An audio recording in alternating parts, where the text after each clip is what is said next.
اوش بن انق دنیا کا لمبا ترین انسان تھا۔ طوفان حضرت نوح علیہ السلام میں بچ گیا تھا۔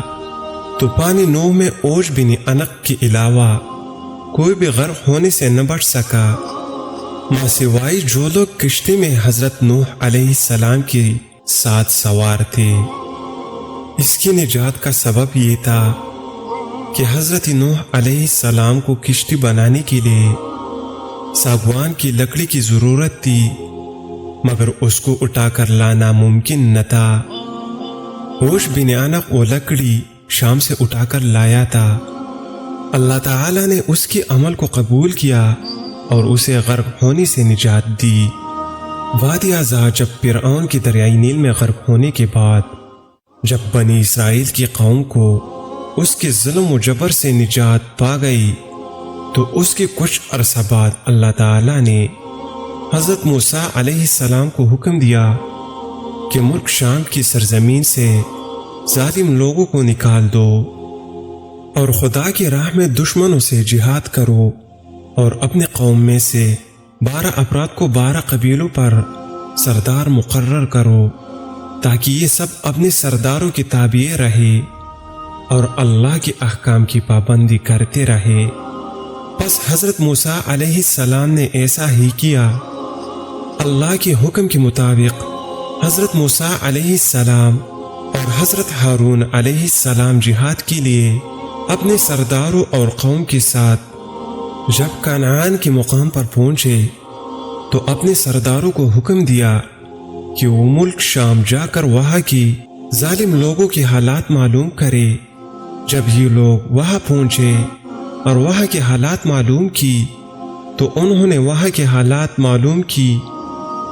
انہوں نے وہاں ایک بہت بڑے قد و قامت والا انسان دیکھا جس کا نام اوش بن انق تھا۔ اوش بن انق حضرت آدم علیہ السلام کے زمانے سے حضرت موسیٰ علیہ السلام کے زمانے تک زندہ رہا۔ اس کی عمر 3500 سال تھی۔ اس کی ماں کا نام سپورا اور باپ کا نام انق تھا۔ طوفان نوح علیہ السلام میں سے یہی شخص بچا تھا۔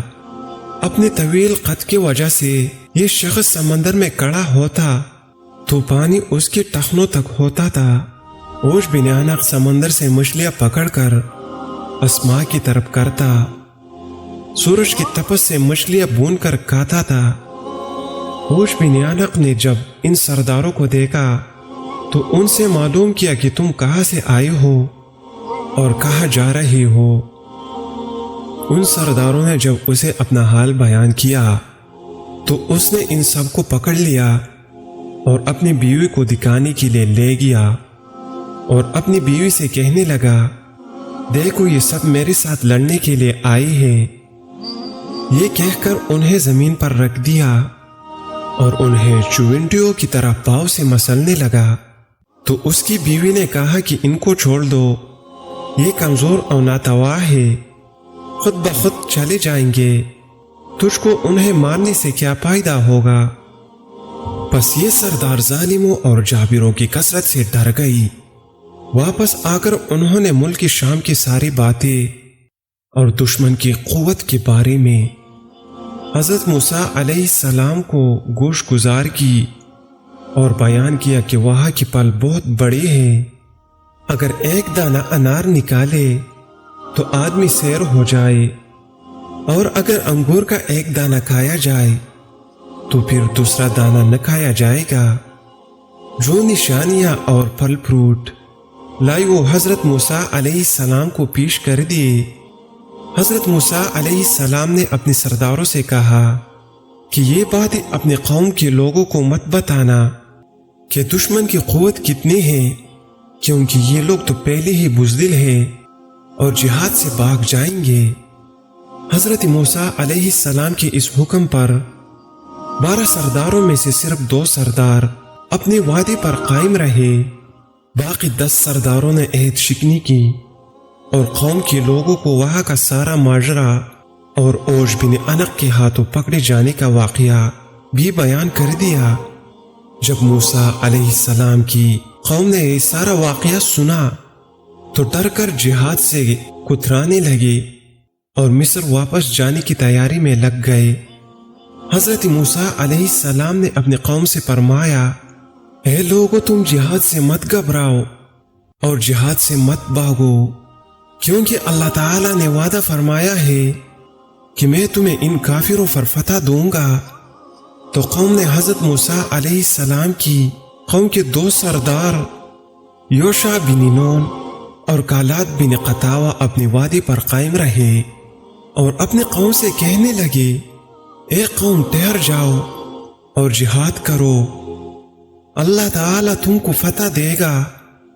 اور حضرت موسیٰ علیہ السلام نے وعدہ کیا ہے کہ اللہ تم کو ضرور فتح دے گا اور ان کو ہلاک کرے گا، جس طرح فرعون کو ہلاک کیا تھا۔ جب تم لوگ اللہ پر یقین رکھتے ہو تو اس پر بھروسہ کیوں نہیں کرتے؟ قوم نے کہا کہ ہم ساری عمر وہاں نہیں جائیں گے۔ اے موسیٰ، تو جان اور تیرا رب دونوں جا کر ان سے لڑو، ہم تو یہی بیٹھے رہیں گے۔ حضرت موسیٰ علیہ السلام ان سے غصہ ہو کر ان کے لیے اللہ تعالیٰ سے بد دعا کی، جس کی وجہ سے شام کی فتح میں 40 سال کی تاخیر ہوئی۔